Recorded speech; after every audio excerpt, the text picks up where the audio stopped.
The gestalt of the butt. You are an Aquarius. You have never made me wet. What's the deal?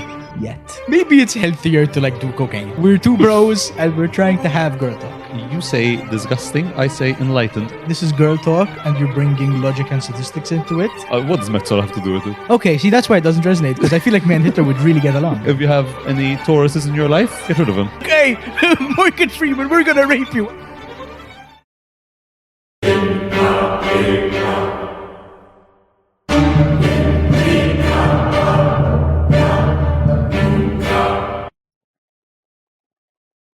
Hello and welcome, kittens, whores, and misanthropes, to a very special edition of Two Guys, One Bowl, where me, Dan Xuereb, and my co-host, Dan Diacono, each pick one topic out of a bowl and combine them into one super topic. And today, our topic is star sign love.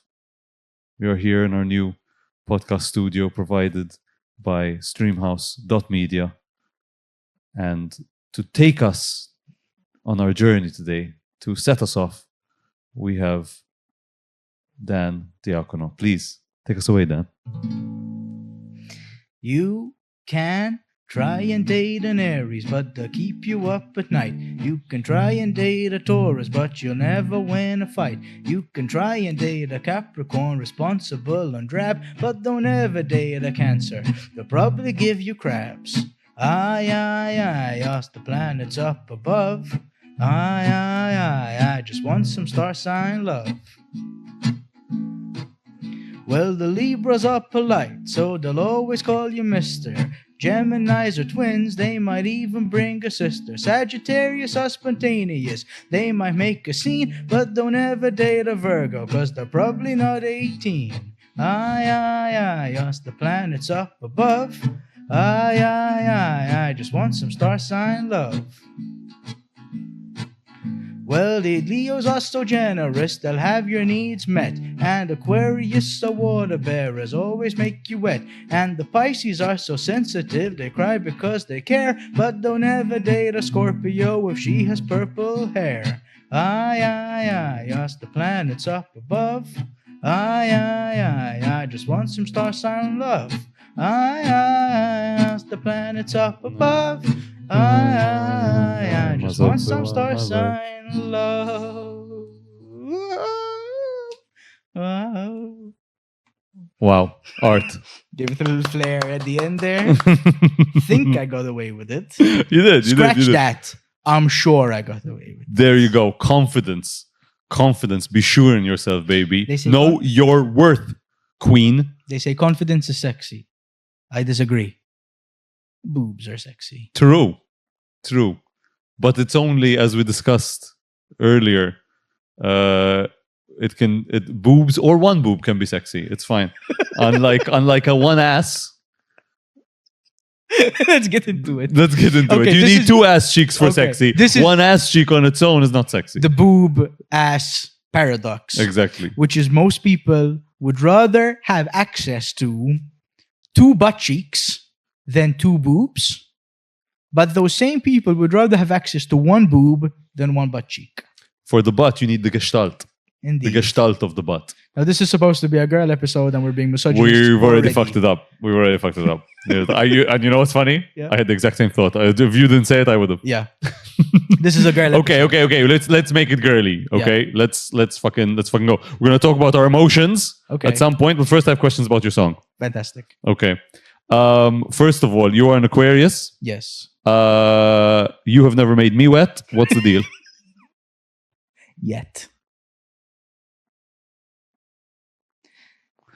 And guys don't get wet. This is a girl episode and we have to be aware of biological differences. Why are you assuming my biological sex? You're right. I have failed in the girl episode. And I should have confirmed your gender beforehand. We're not being snippy. We really are trying our best here. We really are. We're both out of our element, out of our depth. We're two bros and we're trying to have girl talk. We can, listen. I'm accepted in girl culture. I'm very accepted in girl culture. I am also accepted in girl culture. I don't but believe as you. soon, no, I do very well with girl talk. Uh-huh. I am a good listener. Mm-hmm. I can empathize, I Mhm. can ask about feelings, and I can validate. Okay. And Okay. these are all the big tenements of girl talk. Can I make a guess? Sure. The second you're asked about a feeling, it doesn't go well. The second the guy shows up, I overcompensate all the other direction. And now I'm ordering whiskeys, Okay. I understand. high-fiving. My voice gets an octave lower. I almost get more girly the second another guy shows up. Oh, There's interesting. a lot of men are starting to annoy me.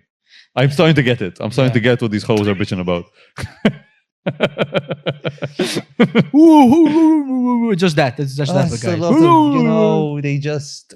it's true. They're right. They don't get it. They don't get it. So let's gab. Wait. I have more questions. Do Geminis...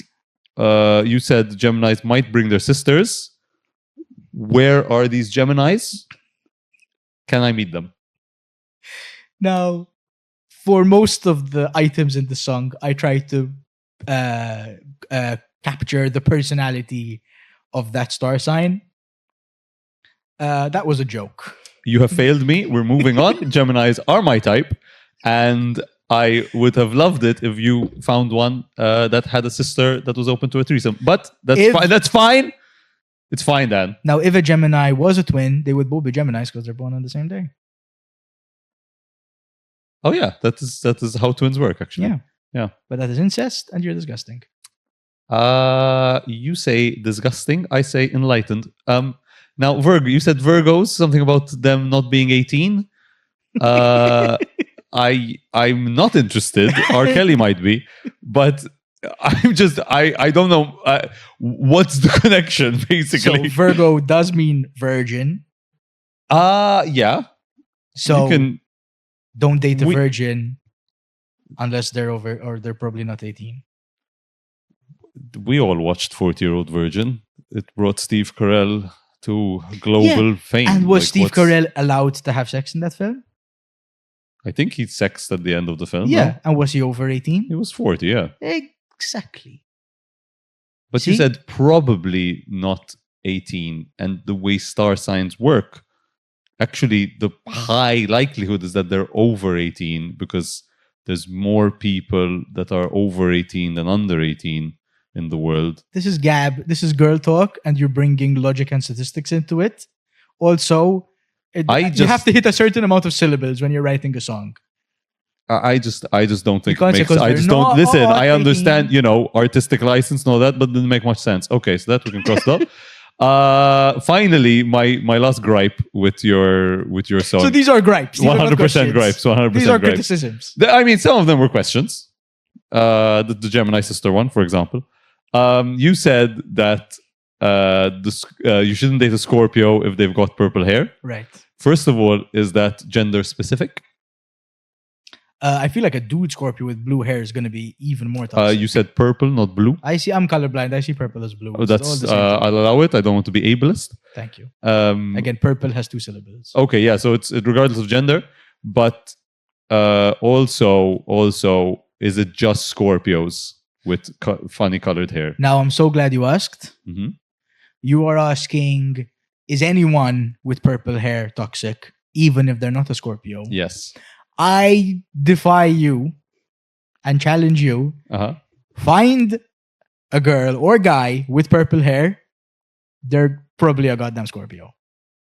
I'm going to dye my hair purple tomorrow just to prove you wrong. I know that you won't because you're not a Scorpio. 100% I will not.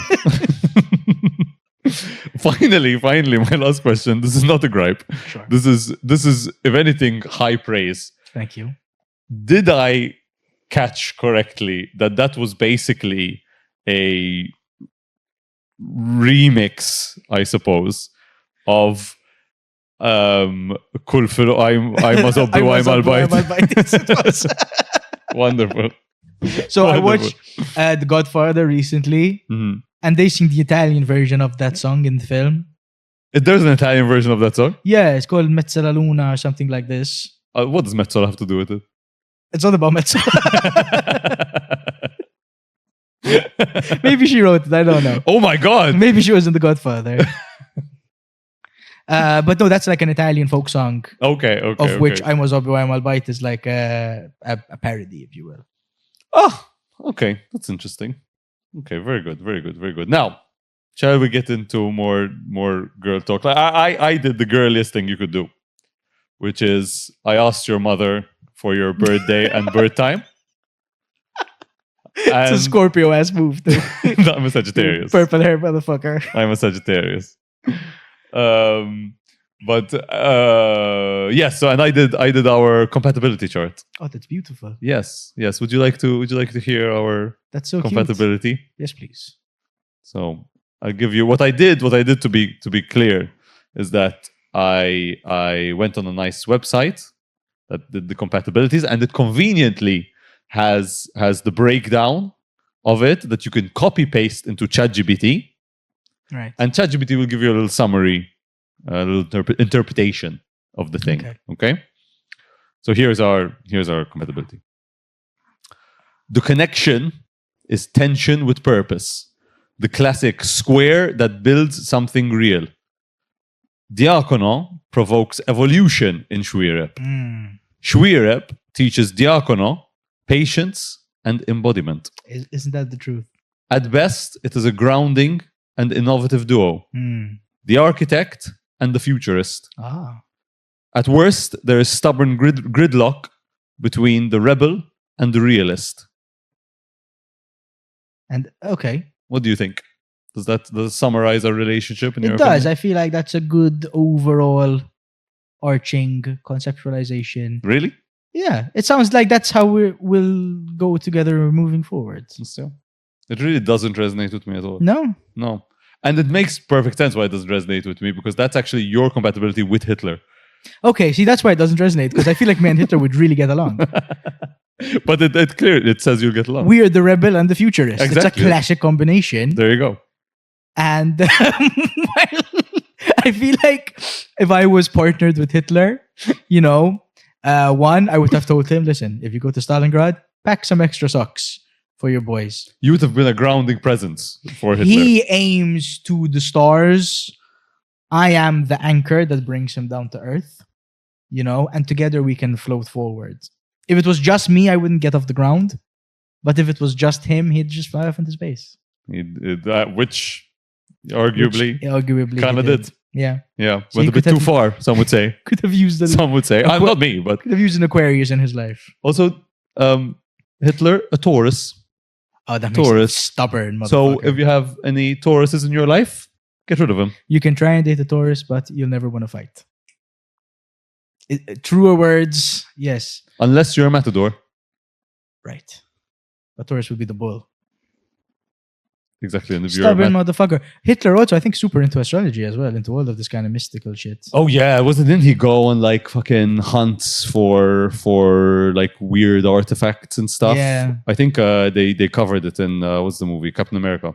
Yeah. Yeah. The historical drama. Exactly. I'm feeling silly today. Very esoteric. Maybe I'm feeling a bit silly as well. yeah, it's because I'm in my feminine, most likely. Oh, physical contact. Guys, this is the first time Dan has initiated physical contact. Normally it's all me. Normally I'm the one getting too close. It's and a girl he episode. recoils. I'll make an effort. Amazing. That make you wet?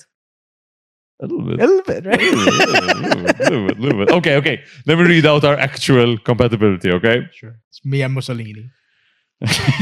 you horse's ass.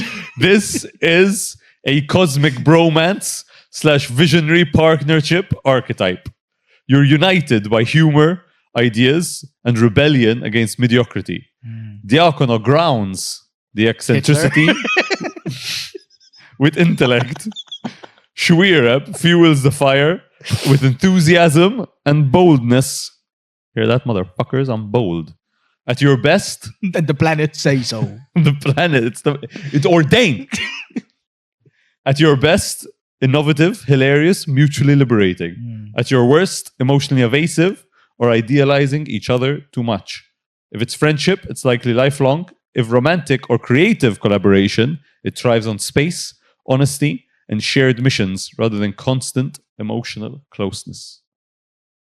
What's that supposed to mean? That we shouldn't be constantly emotionally close. It's unhealthy. It's a shame that we met here to talk about our feelings. It's fine We're every now and throwing a then. spanner right into the works. It's fine every now and then, just not constant. Okay. We can come together, but then we need space. Sure. That's cute. Like kind of like, like this. So, can you tell the lovely people about the dream that you just had about both of us? Since we're doing girl talk, let's talk about our let's dreams. talk about our dreams. Okay. So I basically had, and listen, I have a bone to pick with you about this dream. Sure. Because you really embarrassed me, honestly. I'll be honest. In the dream. In the dream, of course. And I hold you completely responsible for this. We were hanging out. We were having such a nice time. And we met Morgan Freeman. Right. And Morgan Freeman was so nice. He was so friendly. He was such a nice guy. And you told me, like, oh, let's fuck with Morgan Freeman. And I, being a creature of fun and whimsy, was like, of course, let's have some fun with Morgan Freeman. So Morgan took us to the back room of a restaurant, a fast food restaurant, for some reason. And you were like, this is the perfect place for us to fuck with him. And your way of fucking with him was, let's pretend we're gonna fuck him. And let's pretend we're gonna sexually assault Morgan Freeman, basically. This was my idea. This was totally your idea. 100% your idea. And Morgan, I'll be honest, Mr. Freeman, if you're watching, I'm sorry. You really were not happy with this. He was not pleased about us. He was having none of this. It was having none of it. Morgan was having none of this. Morgan was really, really not happy. And Dan, you really embarrassed me in front of Morgan Freeman, and that's really not cool. How far did we get in the plan? Not far at all. He immediately was like, not cool. What did you start? I started grabbing him. I think you really did a bad job of it as well. I think you really were just like, we're gonna fuck you. And I was like, well, no, we're not. I immediately betrayed you. That's the prank. I immediately betrayed the bit. I did, because I saw how uncomfortable it was. And really, really, if you think about it, Morgan Freeman is basically God. Yeah, I was going to say this is definitely a representation, but this is what you think of me, that God invites us to the back room of a restaurant. Let's pretend we're going to rape him. And you're like, sure. And then I'm like, hey, Morgan Freeman, we're going to rape you. And you're like, no, we're not. I immediately changed my mind. And I embarrass you in front of Morgan Freeman. Yeah, you really embarrassed me in front of Morgan Freeman. You embarrassed yourself in front of Morgan Freeman. It was your idea. You said you'd go along with the bit. But it wasn't a good bit. And I realized immediately it was a good bit. You should have had my back and said, that's not a good bit. And I won't back you into that. But, I sometimes struggle with sticking up for myself. And you should know that. As my friend, as my creative collaborator, my cosmic bromance partner. You should know that, dude. If people were to guess which one of us, if we met Morgan Freeman and he took us to the back room of a KFC and one of us said to the other one, hey, let's fuck with him. I would have really thought it would be you saying that to me. You would think, and everyone thinks this, but I am often not the leader in the fuck around and find out games. I'm often the follower in the fuck around. But you're so happy to go along with the prank. I mean, sometimes it's fun. And Morgan Freeman does mean God, right? Because when I heard that, he is like the face and voice of God for me. After the Jim Carrey movie, I think it's the face of many people. Yeah, for many people. This is what you think of. This is what I think of you. This is what you. Let's try rape God, and God was not happy about it. In my ventures into therapy, I have found out that all those characters are parts of me. Right. So I wonder what those represent of me. What part of me you represented there? Yeah, a little bit mischievous. Yeah, you're the mischief in me. Has poorly thought out ideas. Yeah. And why the back of a restaurant? That's also, what part of me is that? What part of me is the back of a restaurant? It's a convincing place to do it. I guess so. That's where you'd go to, like. Such a weird dream. Yeah. Such a weird dream. Probably should talk about it with my therapist. It's kind of concerning. It's very concerning. By the way, I also messaged you this at like 8 in the morning. Yeah. Telling you, like, by the way, listen, this is really not cool. Such a girl move as well. You were mad at me because of a dream. Exactly. You were a real dick in that dream, you know. He's an award-winning actor. He's a statesman. Very well respected. Great reputation. How did you feel when you received the message? I was in the middle of a public place, and it was. I got a voice message from you. If you gave me 1,000,000 guesses, that would not. What did you think I voice messaged you about? I had a dream. I'm like, okay, weird already. I like Morgan Freeman. What's the last dream you had? Easily forgotten. I've been having cheeky little bits of weed at night recently, so I'm not remembering my dreams very well. Okay. But they're always weird and long. Oh, I had a nightmare recently. That one I do remember. Mm-hmm. And that was really, really, really messed up. Where I was staying in like a creepy, haunted kind of hotel with my girlfriend. And everything was like kind of off and kind of going wrong. And I turned on the TV, like, let's just watch something on TV. And on the TV, there was like the weirdest fucking film playing on the TV, where it was like this guy, very bloated, sweaty, and naked with a massive penis. But it was like surgically enlarged until his toes. And he had enlarged it by like filling it with weird gases. And the gases were like leaking out. And he was like, and I'm watching this on TV. I'm like, what the fuck is this? And I turn it off and I'm like, let's just get out of here. This place is weird. And I try to leave the room with my girlfriend. And like the hallway is all dark. And we look down the hallway and there's like a figure at the end. So I'm like, fucking maybe we go back in. And then I look to my right, and right next to me, there's like a very special needs person going, I fucking run back in the room, close the door. I'm like, wake up. Wow. That's a very problematic dream. There's many parts of that are a problem. The huge penis, I think, is definitely the most. The special needs guy right next to you was spazzing out. It was a jump scare.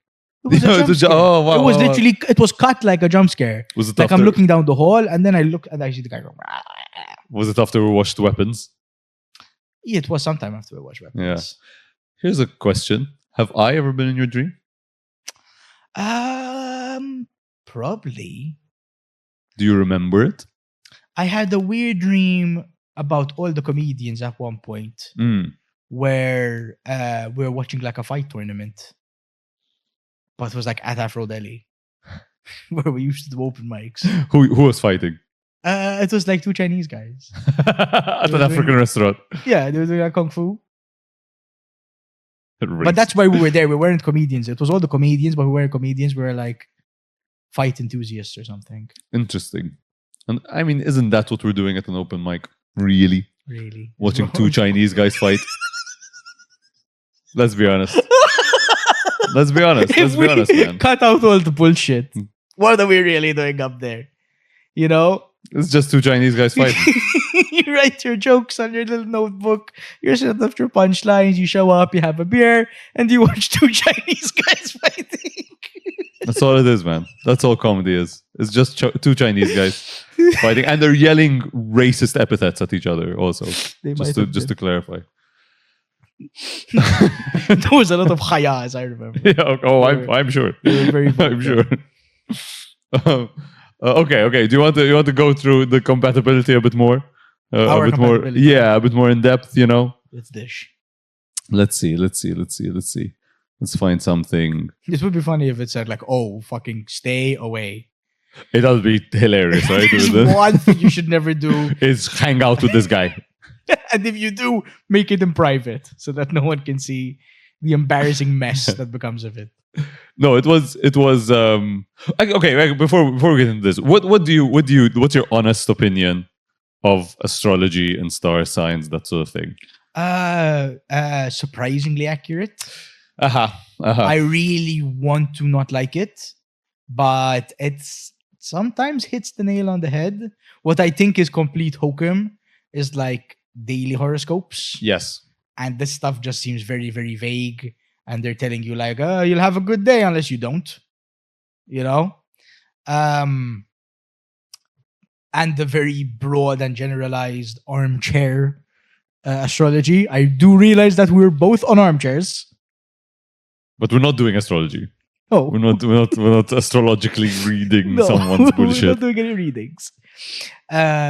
Although I did think it was all BS for a long time until I did see my actual natal chart with the time and everything. I'm like, oh, that's weirdly accurate, right? Weirdly, because it's like, okay, you're an Aquarius, but you're a Libra rising, and that means this combination. I'm like, yeah, that does sound a bit too much like me. And I have done a thing where like I'll do like random birthdays and random times and stuff, and see if that matches, and it really doesn't. Yeah. And I hate that the astrology girls were right. I made fun of them for so long. And Ostia, if you look at the something. There's something. It's been around for a long time. For scientists. Yeah. For astrologers. Yeah. Basically. The first reason that people mapped out the stars was so that they can gain some kind of insight from it. And there is something about like for example, let's say you're born in December versus June. Now, some would say that what difference does it make? Well, in December, people are a bit sadder. It's colder. Your parents' behavior in the first early months of your life when you are the most plastic, exactly, it's going to be quite different. Yeah. So what effect does that have exactly? And yeah, dude, you don't know what the effect, like if you're closer to the sun, if a planet is closer to the earth at that time, and there's certain vibrations and this and that, we don't fucking know how that affects our environment. Yeah. Like actually, there's a lot of shit going on that we do not perceive that could impact our genetics, could impact our lived experience. I mean, even the moon. Like there's a thing. Great sentence, by the way, is even the moon. Even the moon, dude. There's a thing where in the emergency rooms, they tend to staff more people on full moons. Because they kind of know on full moons shit tends to get weird. So you never know. You never know. We also really don't understand personalities or where they come from much anyway. It's a very new science, personalities, even the word personality. It's like about 100 years old. Yeah. Before we started kind of tracking personalities and traits. So we're not really sure where they come from. Genetically, of course, you're 50% your mom, 50% your dad. But personality-wise, are you exactly 50% your mom, 50% your dad? Don't you have some unique things that are neither of them? Yeah. It might not be the planets, but we really don't know. Yeah. There's something to it. There's a lot of don't knows. A lot of people think we know stuff, and so they did try to do some kind of blind study where they tried to correlate personalities based on star signs with personality based on some kind of formal scientific personality test. They did not find a correlation. Personality tests are still very rudimentary, and there's so much that we don't know. Yeah, and I mean the main what's it called? The cutting edge science, let's say, of personality test is the IPIP Neo, right? Is the basically it measures your where you fall on a scale compared to other people in terms of like openness to experience, conscientiousness, extroversion, agreeableness, and neuroticism, right? Those 5 things interact in very weird ways in very specific circumstances. Yeah. And the way you measure those things is kind of open to interpretation. Technically, the most accurate way you could do that is first you answer it, and then the 5 people closest to you answer it on your behalf, and then you get like an average of those things. Does that say who you are exactly? Yeah, kind of, but also no, not really. Yeah. It's very complicated. It's hard to these scores are very much abstractions of very complex constellations of traits. I really hate the IP 500. Really? As a personality model, it's very brutto. To be honest, I remember doing it and thinking there are so many errors in this, because I had studied, because it's a Likert scale, right? Which is essentially strongly agree. It gives you a statement. I like art museums, for example, and then you have a scale from 1 to 5, from strongly disagree to strongly agree. Yeah. And I remember, and I had for my bachelor's and my master's degree, I studied Likert scales specifically. Like I really got into them. And how you phrase the question really changes what the result is going to be. And a lot of those things were very badly phrased. For example, the one I just mentioned specifically. Going to art museums. I like going to art museums. I don't really like art museums specifically. Yeah. Because I just don't understand paintings. And I don't get it. Yeah. But you tell me museums generally, I fucking love museums. Yeah. Sculptures, love it. Yeah. Archaeology, love it. Natural history, love it. Yeah. But in the IPIP Neo, it's just that one. An art gallery, an exhibition of a new painter. Someone I know. Oh, I go to that. I like it, actually. Very different things. Yeah. So there's a lot of problems. Yeah. So isn't it best that we all just put someone's born, go, oh, that's where Mars is. This guy is... Fuck it. This guy's a dick. Fuck it. It's more fun. I mean, listen, also, like, it will catch up at some point, but the study of personality scientifically is 100 years old. The study of astrology is 5,000. Yeah. So, even if you're fully Mr. Science Man, you can make some concessions that in 5,000 years, maybe they stumbled onto a couple of hidden truths. Yeah. And look, worst case scenario, I see it as like, this is something you can look at, and whatever resonates with you, you can take, because it resonates for a reason. It's like, oh yeah, I am kind of like that. Maybe I should watch out for that. Yeah. Or maybe, yeah, that is a strength I have. Let me kind of lean into that. Like, fuck it. It doesn't matter if it's actually gleaned from the stars. But it still resonates. Fuck it. Do you think we've convinced girls to have sex with us now? We can stop? Yes. Okay, all right. Oh, finally. What a bunch of fucking bullshit.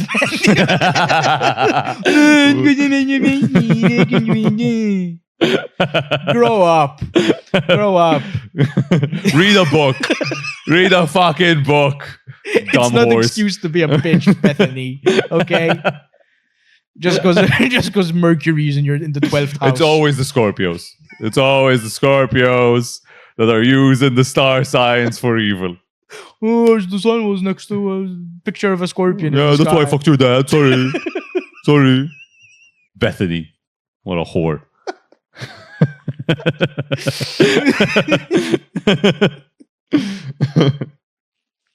Okay, let's talk about feelings. Let's ground ourselves as well. Fusdora. Fusroda. Whatever. Been spending too much time with astrology. Who gives a fuck? How do you talk about feelings? I have no idea. I was hoping you'd know. Oh, fuck. Did you not ask ChatGPT? I'm so at a loss. I feel cold and logical. Let's talk about our relationship. Sure. Let's talk about us. Okay, that's cute. Star sign love, right? Yeah. What? And you know what? To Uh-huh. start us off, I know I've never said this before, Mm-hmm. but we've known each other a long time. Mm-hmm. And in the spirit of friendship, I will say it now. I think you're fine. You know what? You know what? I appreciate you saying that because I think you're quite mediocre. Honestly, I'll there's take that. really. I mean, you I'll have take that. you have quite a lot of good, and it's really evened out by the bad. It's quite even. You know, it's quite even. You have really real great strengths and Yeah. glaring flaws. Yes. You know. But some of the strengths cancel out a few of the flaws, but not all. No, it's pretty much they're cancelled. You know, Okay, but you're just neutral. I'm at sea level. You're white noise. I'll you take know? that. That's Yeah. fantastic. All right. Maybe one day you'll reach that because you're drowning in your flaws. What do you think is my biggest flaw? Pride Ooh. or laziness. Ooh. That's much more. Pride. Pride, I'm like, oh, you don't see what I'm like alone. No, not pride even, not really, because I know you're deeply insecure. Mm-hmm, mm-hmm. God, maybe not even laziness because you do more shit than I do. Do I? Yeah, I'm very lazy. Interesting. To me, I'm like, oh, Dan does so much shit. I don't do anything. I do like 2 hours of shit a day. I'll be honest, I play a lot of blitz chess. I went on the stats on mychess.com and I played over 1,500 games of blitz chess. What's your reload? Bad, man. It's like 550. I haven't even gotten good at it. You are squandering your time, basically. I keep losing. I spent like 2 days trying to. I claw my way up until to like 670. And then I fly too close to the sun and I go on a losing streak. And then it's 2 in the morning and I'm at like 490. Here's the thing, though. At least it's more impressive than spending 3 hours playing Pokemon TCG Pocket, which is the Pokemon card game on your phone. Wait, you don't That's even what have I the do. physical cards. No, it's just Opening packs and hearing Oh, speaking of, I think I have a pack to open. I can't wait to finish this episode so I can open it. How many Pokemon cards do you think you have total on your phone? I have I think I can remember exactly 8,243. That's my guess. Do you want to check? You want to check how close I got? Maybe it's healthier to like do cocaine at this point. It's cooler. Is it cooler? Are drugs cool? Are they still cool? Might be cooler than Pokemon. Definitely cooler. I don't know. In some circles, the cards I have Are you opening on the this pack? phone. I'm not opening. I'm checking if I got the cards right. Fucking addict. I'm checking. You junkie. You're opening a goddamn pack. No, right now. You couldn't even wait till we get off the air. No, I swear I'm not. Hold on. Let me tell you how many cards I have. Oh, I can't open a pack. Holy shit. Don't open the pack. No, I'm not going to open. You're better than that. I said 8,243. Yeah. I have 8,186. Yeah, it's creepy that you almost knew exactly. You're in deep, brother. I've spent You're in too real much deep. money. I've spent too much money. Is it fun or is it just It's not so boring? much fun. It's so much fun. I love it. I love it too much. I genuinely like it too much. I'm going to reach Master Board. Anyway, we've veered very far from the girl episode. Oh my god, we're talking about chess and Pokemon. We can't think about this is us making a concerted effort to make a girl episode. We star sign love and we end up at chess and not even the Pokemon card game, the mobile phone version of the Pokemon card game. Oh, ruined. The Axe body spray. Fucking embarrassing. Okay, what's girly? We started this by trying to talk about our feelings. Yes. And we're displacing so much. Oh my god. We got to. We're really enabling each other not to talk about our feelings. We're really distracting each other. It's so tough. What okay, what do you think your biggest flaw is? I'm fat. Yeah, I agree. These goddamn 4K cameras are not helping. Jesus, man. I was looking at the playback and I'm like, fucking next week I'm going on a goddamn diet. Aren't you already on one? No, Oh, did you stop? I'm just feeling guilty about not being on one. I see. That's step one. Yeah, that's the way Step to do it. 0.5. Yeah, but you did lose a lot of weight. And then I put the fucking ball back on again. Did you? Well, I don't know. I'm you not didn't. measuring No, you myself. didn't. You didn't. It's hard. What's the worst part about being fat? Watching yourself on playback of under 4K Panasonic cameras. And what's the feeling? Really take up a lot more of the screen than I thought I did. That's not a feeling. That's a thought. I don't know. Deep shame. Deep shame. What about being fat means that you're inherently bad? Because that's what shame is, right? It's like a feeling of like I am bad. Feel like I take too much space physically than I've earned. Is there a way to earn that space? Yeah, by overcompensating. You know, writing silly songs. So I go, hey, listen, I've earned this space. I've earned the extra seat on the plane. But you do that and you still feel like you still feel ashamed. So I went on a Ryanair flight and I said I'm gonna get the extra leg room so that I have a nice, I can kick my feet. It's like €5 extra, €6 extra. Yeah. I can stretch my legs. Oh, fantastic. And the extra leg room you get because you're next to the emergency door. And so I sit down, I'm really happy. And I asked the guy, hey, listen, can I get the seatbelt extender? You know, for my big fat ass. And he said, if you need the seatbelt extender, then you're too fat to sit in the emergency exit seat. And I said, why? He said, because if there's an accident, people would need to climb over you to get to the emergency exit. So the way they instead of weighing you before you get on the plane, if you need the extender, they move you to another seat. What a kick in the nuts. So they moved me to another seat. The walk of shame. Fuck. The walk of shame. And did they refund you for the extra? Bastards. They said it was in the terms and conditions. Cunts. How did that make you feel?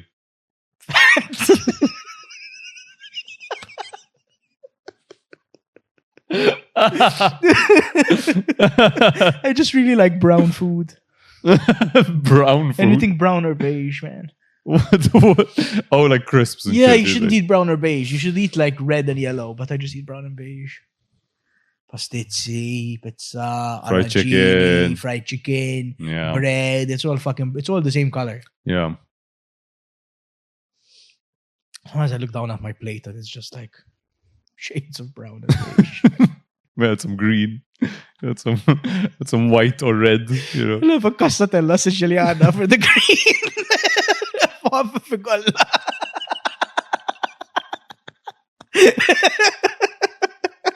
Fuck it, I'm in now. There's ricotta in it. That's calcium. I think this is called displacement. The amount this is me talking about. You've unzipped me, okay? You've unzipped me. And I don't even go to therapy, so this is all. You don't go to therapy? No, I really You should. I really should. You really should. How do you think? Okay, if you weren't fat, yeah, how do you think that would change your life? Well, there was a time when I wasn't fat. Mm-hmm. But the thing is, the fucking body dysmorphia kicks in. What do you like mean? when I wasn't fat, I thought I was fat. Okay. So I still had super low self-esteem, and it was only after the fact that I look back, I'm like, I wasn't even fat. That was my chance to be happy and confident. You know? But were you maybe like skinny fat? Yeah, I wasn't buff or anything. I just lost a lot of weight. Fair. But I looked good in photos. I wore M's. Oh, like a medium. Yeah. Oh. It was a medium. It was so nice to buy clothes. That was really nice. It was really nice to buy clothes. I didn't have to go on eBay. Do you really buy clothes on eBay?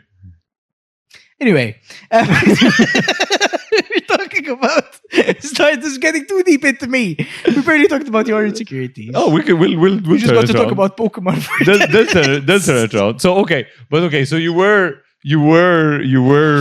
skinny, and you still felt like you were fat. Yeah. But now, if you were to become skinny now, okay, listen. Let me fat-splain something to you. Okay, buddy boy. Explain your lived experience.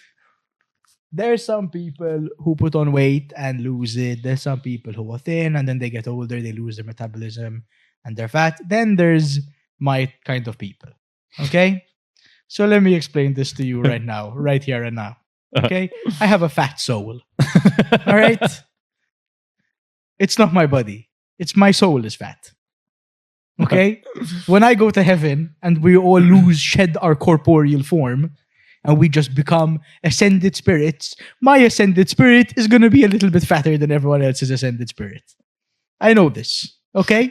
Now, I can name right now all the items in my fridge, okay? And in the larder. Not only that, but I can name all the items in your fridge and in your larder since the last time I looked. They're probably still the same. They probably are. There's the yogurt. There's the old thing of curry. Then you had some kind of meat in the freezer. You had another packet of meat in the freezer. And you have some kind of Uncle Ben's.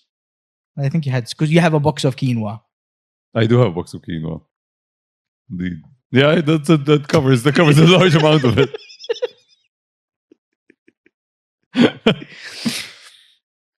Okay. So you don't think you'll ever be thin? Let's change the goddamn subject. I'm gonna start crying. We're talking about our feelings. That's true. We are talking about this. I suppose this should be cathartic. Yeah. No, I'm trying constantly on an effort to be thin. My God, it's the white whale. I am the white whale. You know. And how do you think you would feel? How do you think it would change your life if you were thin? What difference would it make? I would look at pictures and I wouldn't go, ugh. It's also healthier and like I don't have to make so many noises when I'm getting out of a car. When I go upstairs, my neighbors don't know that I'm going up the stairs because you know. Yeah. Diabetes. There's a whole lot of good things that come with it. It's Yeah. not just the aesthetics of it even. But stuff. Losing weight, losing a lot of weight is fucking hard. And all the advice doesn't work. Basically, like if you look at studies like calorie restriction, all this stuff, it's like it has a 0.1% success rate or some bullshit like that. Brutal out there, man. Yeah, It's brutal out there. It's really hard. It's the goddamn voice in your head, man. It's the voice in your head. That's what Ozempic does. It takes away the voice in your head. And I was on Ozempic, stopped taking it for financial reasons. And the voice in the head comes back. And the voice in your head is just going, donut, donut, donut. Have a donut, yeah. please. You feel bad. You feel guilty for not eating food. Then you feel guilty for eating the You food. feel guilty for not eating food? Yeah. What do you mean? You feel Wait. like you missed the chance Oh, to eat the interesting. food. You know? So you feel like, I should have eaten that. I went to a restaurant and it was like a very Maltese type restaurant where they don't even they just give you antipasto after antipasto, you know, and a starter, another starter. And one of the starters were these amazing chicken drumsticks. Oh, Tasuzina Farmhouse. I'm calling it out. Amazing chicken drumsticks. Slow cooked. And I'm going to get an erection if I keep talking about them. They gave us these chicken drumsticks. And we're like a long table. So like every 3 or 4 people got this small thing of chicken drumsticks. And I had half one because I share with my girlfriend. The table, the few seats next to us didn't even touch their chicken drumsticks. But I thought about them the whole time that I was there. The waiter came, took away all the empty plates, and because now he's going to start serving the main course, took away the chicken drumsticks. Now, they were not even my chicken drumsticks. I had my chicken drumsticks. They were of the people next to me who just didn't happen to want theirs. This was a week ago. You see how vividly I painted you that picture? Yes. The regret. I understand. There were times where I was thicker. Like I was about 15, 20 kilos of fat heavier. And that does resonate with me.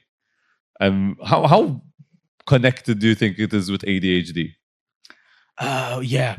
There's definitely a link. Yeah. Because the worst times it hits is when you're bored, you're not stimulated, you're not doing something. It's something to do with your hands, oral fixation as well. Yeah. It's just like, so chewing gum really helps me, for example, because I just want to be chewing something. I chew all my pens, something to fiddle, something to touch. It's also Freudian Thanatos kind of drive. Freud has two drives, basically, the libido and the Thanatos. One is like the life drive, and one is the death drive.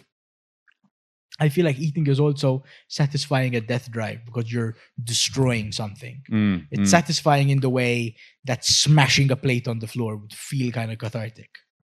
Interesting. If you're angry and you smash a plate on the floor, you're a little less angry now because you destroyed something. And eating is kind of binging. If you're binging, it's not about taste, it's about destruction. Like no one who binges would ever binge on soup. It's food, but you can't chew it. You can't bite it. You can't destroy it. And how much is it that you think that there's like you're kind of cursed with these feelings of like shame and guilt, and you just found that like, ooh, I can get rid of it if I just eat. Like this covers the feeling of shame and guilt. Is that it? Doesn't even cover the feeling because you're guilty while you're eating as well. So while you're eating the donut, you're thinking, I shouldn't be eating the donut. Yeah, I know what you mean. So it's kind of self-destructive. It's a bit masochistic. Yeah, I'm relating right now, but what I would do is like I had a multi-pronged approach. So my move would be play a video game, one screen. Yeah. Second screen, have a show. Yeah. Be smoking a joint. Yeah. And be eating something. That was bliss for me. So this binging is very much this kind of thing.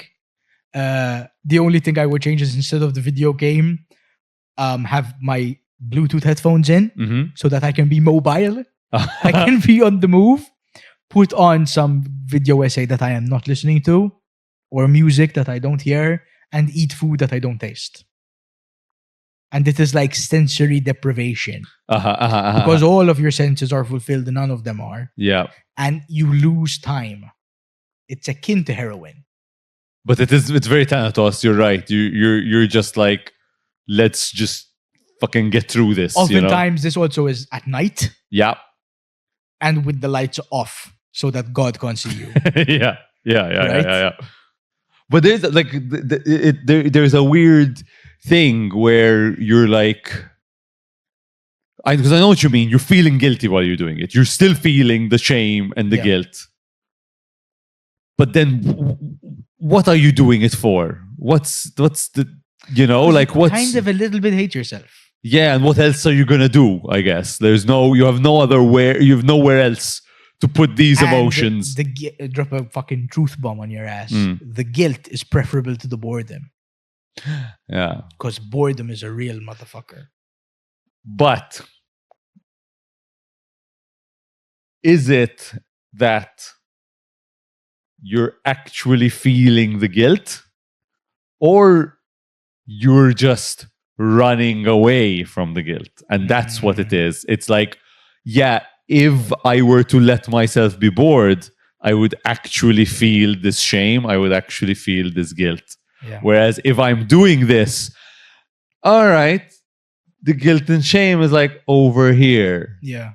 But I'm going to put myself here in the food, in the joint, in the thing, and it's fine. It's over here. It's over here. It's opening a new tab. Yeah. The old tab isn't closed. but you do see the little bookmark in the corner. Yeah. My dad describes it as having a rat in the back of your head nibbling, and you're like, don't think about the rat. Don't think about the rat. But he's always there. It is kind of He's here, always right? nibbling. It does feel like it's here. absolutely here. Yeah, yeah. It is absolutely here. And where does shame come from? It's a very old emotion. Yeah. Here, no? I You would feel wouldn't it. annoy the neurologist by saying it comes from the cerebellum, because classically the cerebellum is more about fine motor movements. Okay. However, the deep brain, yes, the basal ganglia is all habit forming and very old, and that is in the middle of your head. Okay. Interesting. Which, if you're thinking consciously with your forebrain or your prefrontal cortex, then yeah, it would feel behind that. Certainly behind your eyes. How interesting. Starving. Me too. Hold this on. I want some fucking fried chicken, dude. I want a lot of brown food right now. Casatella Siciliana. It isn't the ADHD part of it, is that it's complete distraction mode. Yeah. You're not really thinking of, you're trying to just distract yourself with stimulus, basically. Yeah. I'm also really glad we're talking about this, because this is a girl episode. This is a girl episode. Because one thing, when I said, like, I'm good with girl talk, I can do girl talk. One thing I have in common with every girl I've ever met, they are always on a goddamn diet. Even the thin ones, especially the thin ones, are always on a goddamn diet. And guys do not really understand this. The guys don't really know what a diet is. A diet to a guy is Chisk XL, right? They make one small substitute. I would say that was accurate until like 20 years ago. I see. And that now it's no longer the case. Physique inflation is a real thing. Like if you watch X-Men 1 and watch Hugh Jackman with his shirt off. Right now, I have the most mid physique in the world. I'm more jacked than Hugh Jackman is in X-Men 1. It's nothing. He's just skinny dude now, to the 2025 perception. But his name is Huge Jacked Man. I know, right? But you see him in fucking in Days of Future Past. Yeah. Roided to the gills. Like, it's crazy. So we just kept on trying to one up previous superheroes. Basically. Instagram superheroes. They've made what is expected of men to look like. Is now crazy. A film star body is now like 2% body fat and big muscles, basically. Body dysmorphia for men is basically on track to catch up with women in like 5-10 years. Wow. It's very, very similar. It just comes out in different ways. And even honestly, if I think of every single one of my friends, I can think of like one who doesn't struggle with what they look like and some form of I'm too fat or I'm too skinny. Yeah, because it's also the skinniness is a problem for guys. And you know, look, I was like I said, I was about 20 kilos fatter in terms of fat, and I felt it. I felt fat, I felt it. But then I lost the weight. And then it was just the complete opposite thing. I'm like, oh, now I'm really skinny, and now I'm unattractive in a different. I just feel unattractive in a different way. Yeah. And it was a whole. And now I'm wearing small and not medium, and that's a whole thing. Wow. And then it's a thing for men as well, I believe. Yeah, I kind of can try empathize with that. That's so crazy. I thought I've never had that problem. Yeah. But I think I would rather be fat than actually skinny. Just because I'm less, right now I'm hard to kidnap. Yeah. It's weird. It's a weird thing. It's too small. Too small. Yeah. So we're all a bit fucked up, eh? We're all a bit fucked up here, ain't we?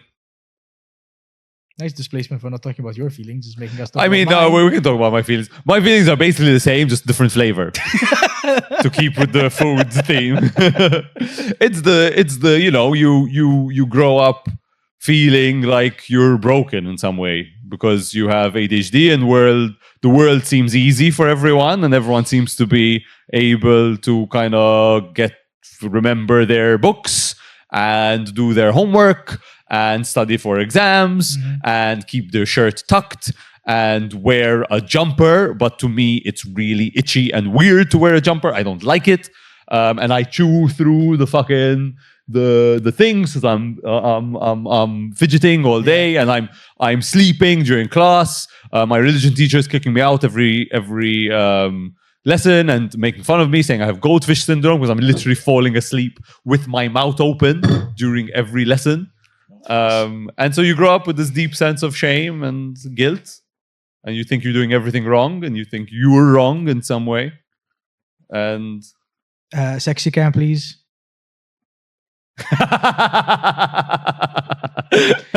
Fell right into my trap. This is why men can't talk about their feelings, because other men make fun of them. You are 100% the problem, Daniel Diacono. This is why there's a toxic masculinity. Teacher told me I can't chew my shirt sleeves. Pussy.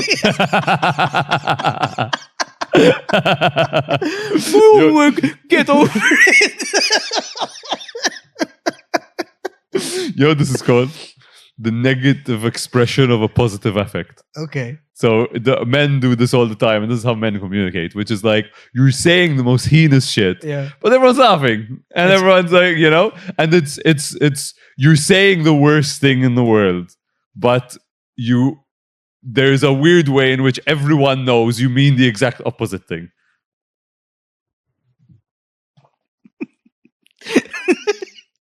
Ash, a sexy cam, please.